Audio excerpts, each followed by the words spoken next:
Timothée Chalamet is finally embracing his relationship with Kylie Jenner. After 3 years together, it seems like they're ready to take the next step, and fans are already asking about the wedding. Ashley Tisdale has exposed Mandy Moore, Hilary Duff, Meghan Trainor, and the rest of her toxic mommy group. She felt excluded by these women and on multiple occasions accused them of isolating her. So Ashley has decided to write an expose about their friend group and how bad it really was. Will Smith is being sued by a former violinist after he's been accused of grooming and harassing this employee, even leaving a disturbing threat in the bedroom. North West is rebelling against the Kardashian rules, and even Kim doesn't know how to control her anymore. Let's get into it.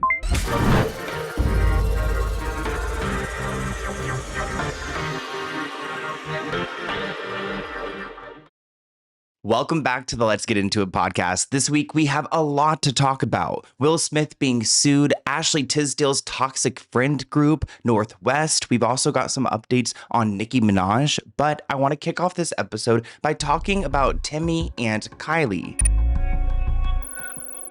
Let's get into Timothée Chalamet and Kylie Jenner.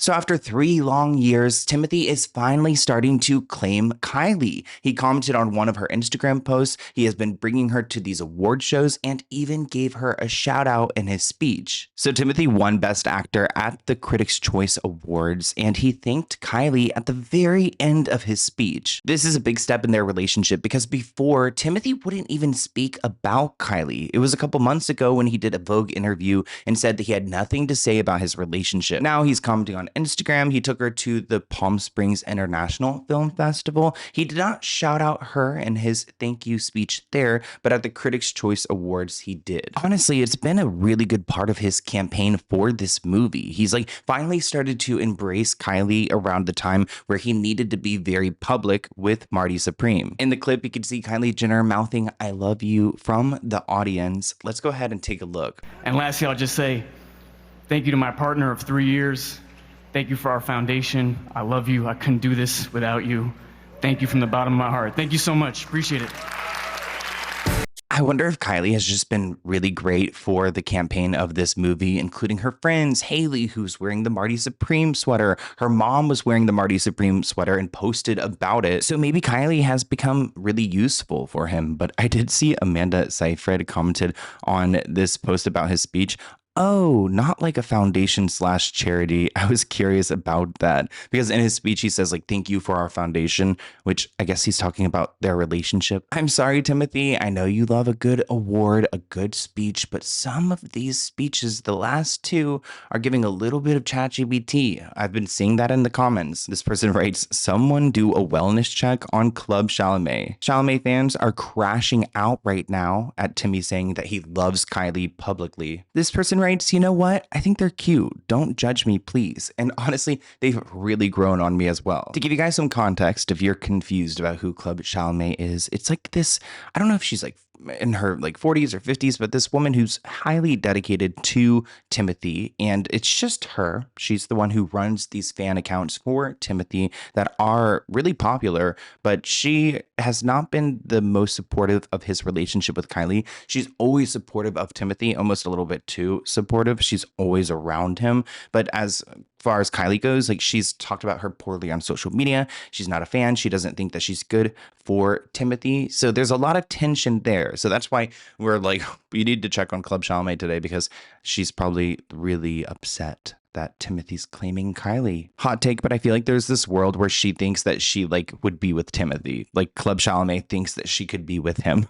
But he recently commented a bunch of hearts on Kylie's social media, so they are starting to engage more and more publicly, which makes this fandom thing just even more awkward. She tweeted out, okay, so I gave Timothée a hug. I said happy birthday here at the Palm Springs Film Festival Gala. I told Brian that this is Timothy's year, and he said he hopes so. Then somebody asked her, did you say hi to Kylie? She was next to him. Then the club owner replied, I was inches from her, no problems. Which I'm glad there were no problems, but also she was inches from her and not really too happy about she had a happy emoji in our first tweet, but the The other one's very matter of fact. The owner of Club Chalamet is actually Simone Cromer. She's a woman in her late 50s who has opened this dedicated X and Instagram account for Timothy, and they've been around since 2018. She became more popular in 2023, 2024 because of her reactions to Timothy's relationship with Kylie. So Simone, Club Chalamet, has really been disapproving of Timothy's relationship. She even did a 52-minute long X space where she speculated that the relationship was forced and mocked the couple for several reasons. And you know Kylie Jenner is probably fully aware of who this is, even sees some of her posts online. So I'm sure spotting her at this festival was probably so uncomfortable. I feel like my stomach would have sank. So Timothée Chalamet was just seen with Kylie Jenner at the Palm Springs Film Festival Gala, and guess who was also at the same event in the background? Yeah, that's Club Chalamet. So she tweeted about the event and said, okay, so I gave Timothy a hug and said happy birthday here at the Palm Springs Film Festival Gala. I told Brian that this is Timothy's year, and he said he hopes so. I don't know who Brian is. And then this person, All About Love, who was a total instigator for this, but I love it, said, did you say hi to Kylie? She was next to him. And then Club responded and said, I was inches away from her. No problems. And I'm obsessed with that response because is the implication that like Kylie was gonna like beat her up or something, or like vice versa? This person wrote on Reddit that I don't care if Club Chalamet managed to behave. She's absolutely unhinged and should have a restraining order by now. She's almost 60, by the way, and she acts like this. She's been doing it for years and is still convinced that she will marry him. Super predatory. Let's get into Ashley Tisdale. Now that Hilary Duff is coming back with new music, it seems like some of the older, Hannah Montana is coming back. We'll be talking about Miley Cyrus in a moment. But these celebrities are starting to come back, and Ashley Tisdale did an interesting article where she wrote about some of her friend group, which includes a bunch of other celebrities. I'm talking Hilary Duff, Meghan Trainor, Mandy Moore. Ashley wrote an article for The Cut about leaving a mommy group that she considered toxic. It looks like after she had her daughter in 2021, she wanted a mommy friend group like many LA celebrity mummies want to have, and good for her. She went out and she had got some really famous friends like Meghan Trainor, Mandy Moore, they're huge, and Hilary Duff, of course, which I feel like they would have like maybe some like toxic, like, I don't know, competition vibes from like their past, working in show business, but maybe they never even crossed paths. Hilary Duff is just so intense. I recently did a video about her mom, and her mom has burnt so many bridges for her. I feel like back in the day, she wanted to take down anyone who seemed like competition. Ashley writes, what I remember most from those early days was how impressed I was by those women and all the amazing things they had going on. They were building brands, running their own companies, launching creative projects. They just happened to also be mothers of young kids. Over time, I began to wonder whether it was really true. I remember being left out of a few group hangs, and I knew about them because Instagram made sure to feed me every single photo and Instagram story. Another time at one of the mom's dinner parties, I realized where I sat with her, which was at the end of the table, far from the rest of the women. I was starting to feel frozen out of the group, noticing every way they seemed to exclude me. At first, I try not to take things personally. It's not like people aren't allowed to get together without me, and maybe there were perfectly good reasons that I hadn't been invited. We were all busy, life was hectic. I told myself it was all in my head and it wasn't a big deal. She kind of sounds insecure to me, but let's continue. And yet I could sense a growing distance between me and the other members of the group who seemed to not even care if I wasn't around much. When everyone else attended a birthday dinner together, I was met with excuses as to why I hadn't been invited. I still don't get why I wasn't at the girl hang that they had all planned at my daughter's birthday. As I increasingly felt left out, I remembered something, or rather someone. During the early days of the group, there was another mom who often wasn't included. I'd often pick up on hints of a weird dynamic, but at the time I didn't dwell on it too much. I was just happy to have found these incredible, smart, funny women. Now it seemed that this group had a pattern of leaving someone out, and that someone had become me. Why me? Ashley writes, the truth is, I don't know, and I probably never will. What I do know is that it took me back to an unpleasant but familiar feeling I thought I left behind years ago. Here I was sitting alone one night after getting my daughter to bed thinking maybe I'm not cool enough. All of a sudden I was in high school school again, feeling totally lost as to what I was doing wrong to be left out. Okay, I can understand like why Ashley feels that way, feeling left out of a friend group. Like I totally have been there. I think we all can relate to like feeling like there's something wrong with us and that's why you're not included. So I can understand why she's feeling insecure. Writing a whole article about it is kind of next level because they're all going to read these things and they're very specific moments that they're going to talk about you. If they weren't before Ashley, they're definitely talking about you now. Here's a photo of the actual mom toxic friend group. As you guys can see, Megan Trainor's there, Hillary Duff, a bunch of them, which interesting friend group. I don't know why it seems like of course it seems toxic. I mean, look at them. This person wrote on Reddit, this is exactly the kind of white woman gossip I've been craving. 2026 is your year. I know everyone says that every January, but this time I mean it because we all have ideas or things that we're good at or a product we should have launched years ago. The hard part is not the idea, it's taking the first step. That is why Shopify is the best business partner. Shopify gives you everything you need to sell online and in person. One of the reasons I love Shopify is because it's so easy to use. You don't need to go to school for coding. They give you all the tools to build your website and to make it custom. Change the colors, change the appearance to whatever fits your brand. Setup is fast too because Shopify is ahead of the game and they have AI. These tools can help you write product descriptions, headlines, and even customize your product photos to make them look better. Marketing is also built in as well. You can go and create social media campaigns, email campaigns, and locate the customers that are right for you. So if your customers are the type to sit on Instagram and scroll all day, then they can help you find them. In 2026, stop waiting and start selling with Shopify. Sign up for your $1 per month trial and start selling today at shopify.com/Sloan. Go to shopify.com/Sloan. That is shopify.com/Sloan. Hear your first this year with Shopify on your side. Let's get into Will Smith.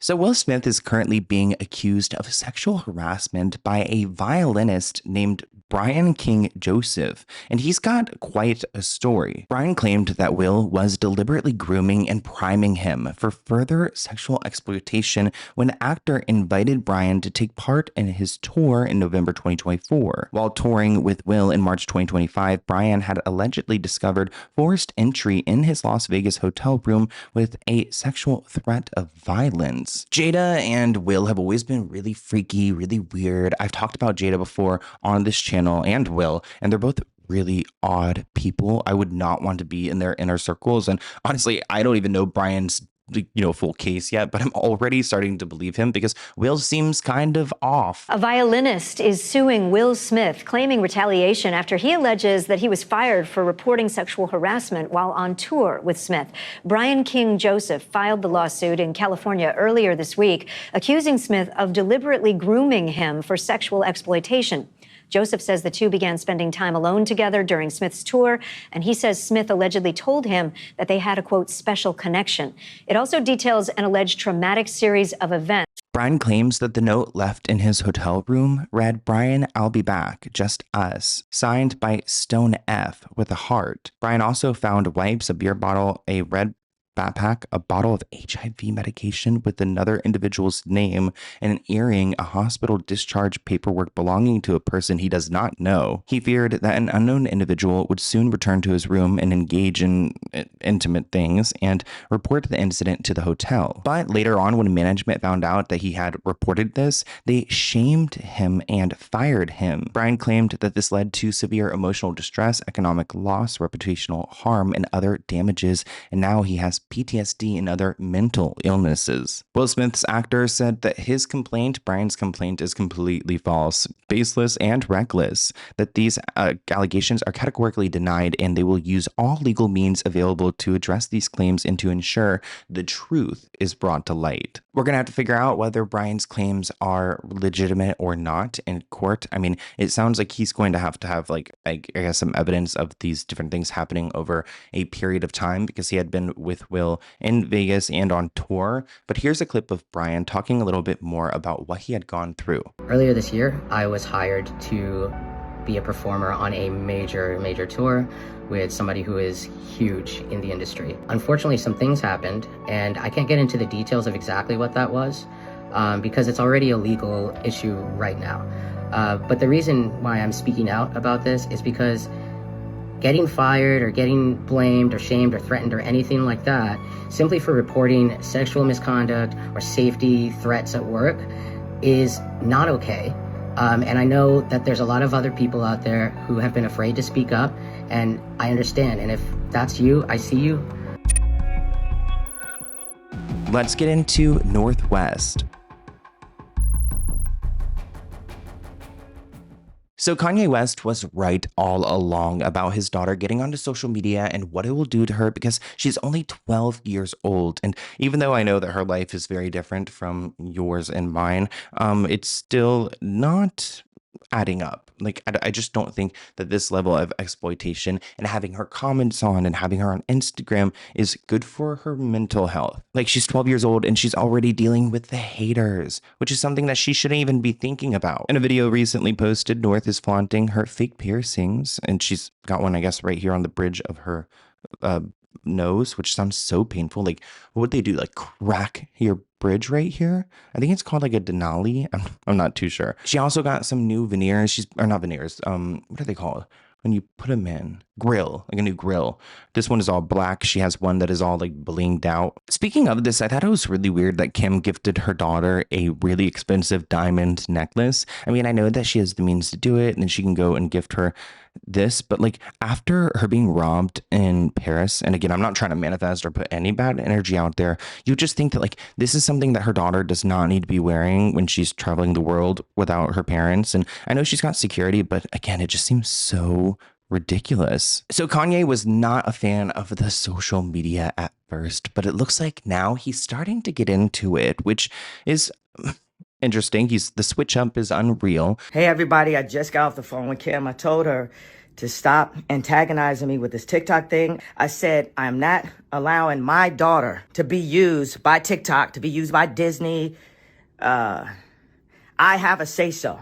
Plus, he's definitely just getting into it because his daughter's getting so much traction on social media that he wants her to start using his music to go and create videos and to promote him, to build his brand back up. He even asked his daughter to go and create some videos with some music clips of his own. And I think it's really sad that he's going to use the back of like Northwest and her building fame at 12 years old to try to bring himself back into the mainstream. Let's get into Nicki Minaj.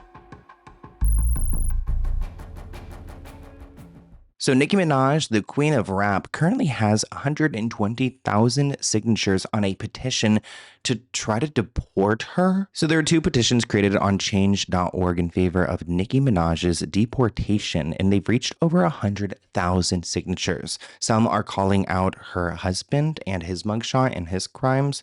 Others are made by former fans who have now turned on her. And it looks like her own fans want to go and send her back to Trinidad. This is a little bit like ridiculous, people. They wrote that Nicki is currently spiraling out of control and seems to be experiencing psychosis. Her erratic behavior has led to the harassment of the Carters, a well-respected and completely innocent American family. In addition to personal misconduct, Minaj's choice of partner puts further stain on her reputation. She's married to Kenneth Petty, a registered SO, whose criminal history brings additional concern. They say deporting Nicki to her country, Trinidad, seems like the most viable solution to curtail her harmful actions.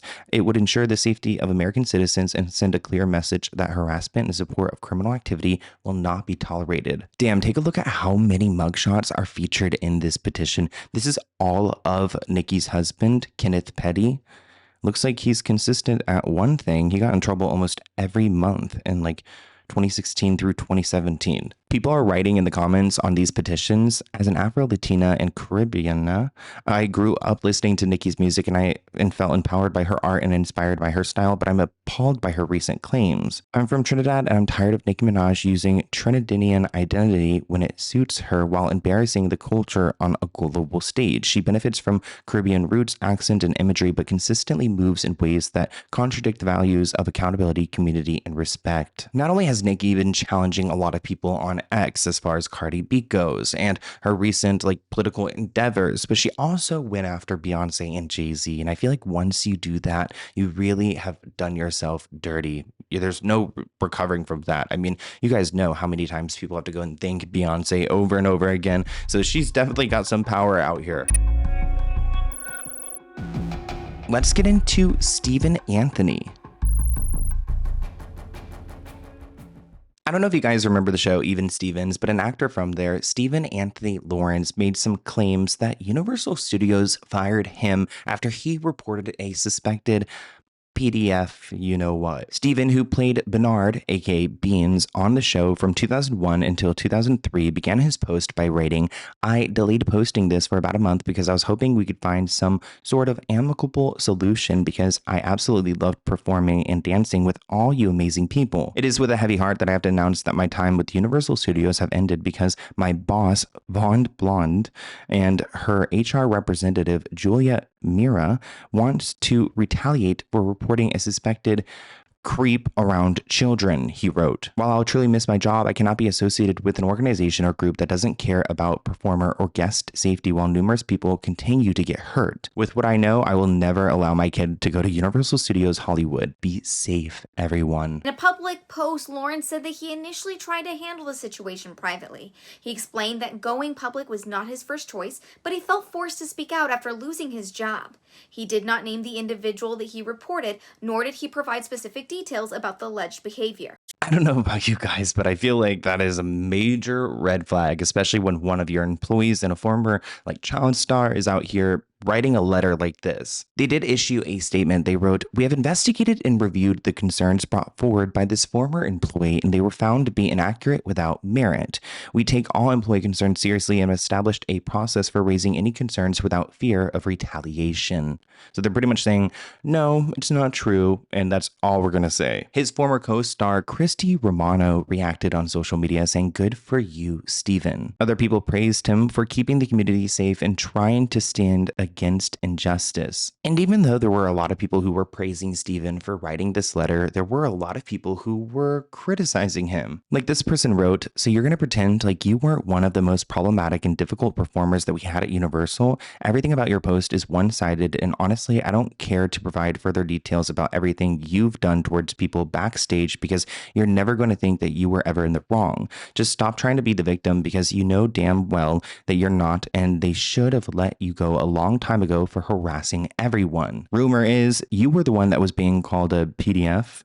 Somebody else writes, "I smell a cover-up." This person writes, "Stephen, you were the worst to the dressers and the PAs and other performers. You had the worst attitude every single day. You seemed like you were on drugs or having a bad come down most days. You made everyone's day worse, purposely and intentionally. Stop the lies." But then this person chimed in and said, "Okay, even if that's true, what does it have to do with suspected predators working at the park? He is not the only person to say this out loud." But then Mariah, the original commenter, wrote, "This isn't about airing personal grievances. I no longer work for Universal, which means I could finally speak without the fear of retaliation. I'm using my commenting skills to stand up for the many people whose work days have been made consistently uncomfortable on a daily basis. Stephen created a hostile environment." One person on Reddit wrote, "I have a friend who works there and confirmed that the commenter, Mariah, is unfortunately telling the truth. People have been complaining to HR about his behavior for a very long time." So we've got a lot of different stories. We've got Stephen's story. We've got these employees, these former employees. We do have a clip of Stephen. Let's go ahead and react to it. Hey everybody, Stephen Anthony Lawrence here, Beans from Disney Channel's Even Stevens. Hey, I just want to reach out to all of you beautiful people to let you know that I am supporting Purple Day. He seems pretty pleasant to me. In 2025, I know I don't have any purple on. Don't hold it against me. I do have a lot of family affected by epilepsy though, and friends, and just people I know, because it's kind of a crappy disease. But we survive, we thrive, and we figure out a way to press on, because that's the only option we got. He seems like a sweet guy, but I don't know. I feel like we won't ever get to the bottom of this. Like whether he's the one who's calling out a creeper who's working there, whether he's the one who's difficult to work with. Let me know what you guys think in the comments below. Let's get into Miley Cyrus. So Miley Cyrus attended the annual Palm Springs International Film Festival, and she went there because she was being honored for her song Dream as One, which is featured in Avatar, Fire, and Ash. I've not seen that film. The Avatar ones are just too long. I'm so over these like 3-hour long movies. Even Marty Supreme is like 2.5 hours, and I just don't know if I've got the time. I'm too busy watching Homeland on Netflix. But before Miley made it into the actual festival, she had a moment with photographers because they told her to keep her glasses off, which is something that she did not like. She did not like being told what to do. Like most people walking on the red carpet, they don't want to be like a show monkey. Like they don't want to be just yapped at what to do next and how to pose and how to behave. And I feel like Miley is trying to come back as Hannah Montana. Something about this hair just looks so much like the wig that Hannah wore. And maybe this is kind of like a teaser to the 20th anniversary of Hannah coming back. But in this interaction, she told the photographer, if you yell at me, I am going to do the opposite. Take a look. No glasses. No. If you yell at me, I do the opposite. I won't yell. I'm not yelling. I know. You tell me What's not to put happening? the glasses on. I put them on. I love the glasses. Thank you. This comment reads, Miley could not look cooler than she does right now. She looks really good. I like this version of her. She handled herself well. I wouldn't like them yelling at me, telling me what to do. And somebody else said, don't tell Miley what the F to do. Let's get into Zendaya. So as part of my 2026 predictions, I felt like Zendaya and Tom Holland would get married this year because they got engaged at the beginning of last year.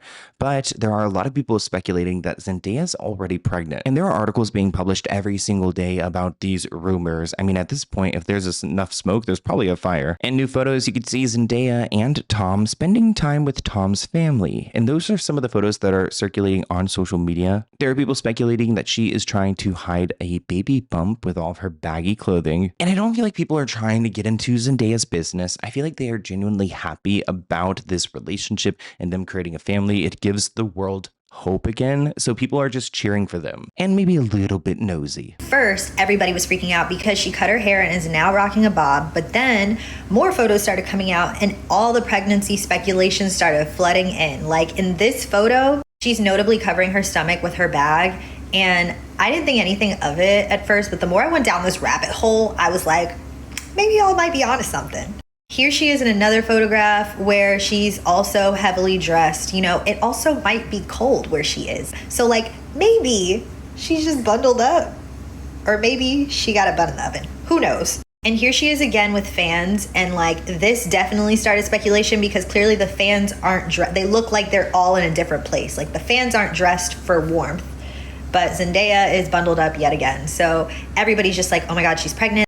This isn't the first time that Zendaya has been the subject of pregnancy speculation. In November, while Tom was filming the Spider-Man movie, they were on set and he introduced her to a bunch of fans that were there, excited to meet her, and she was wearing an oversized jacket. And at that point, the rumors started to begin. But either way, we are wishing the best for Zendaya and Tom. And I want to hear what you guys think of this week's episode of Let's Get Into It. I hope you enjoyed, and I hope you have a wonderful week kicking off your new year in January. I feel like it's been very nice so far in 2026. I mean, kind of chaotic like in the world, but at least I've been over here sleeping good. It's been raining a lot. I've not been going outside. Today is the first day that there's sun shining, so that's exciting. But I hope you guys enjoyed this podcast, and I love you all, and I'll see you in a new one soon. Bye, guys.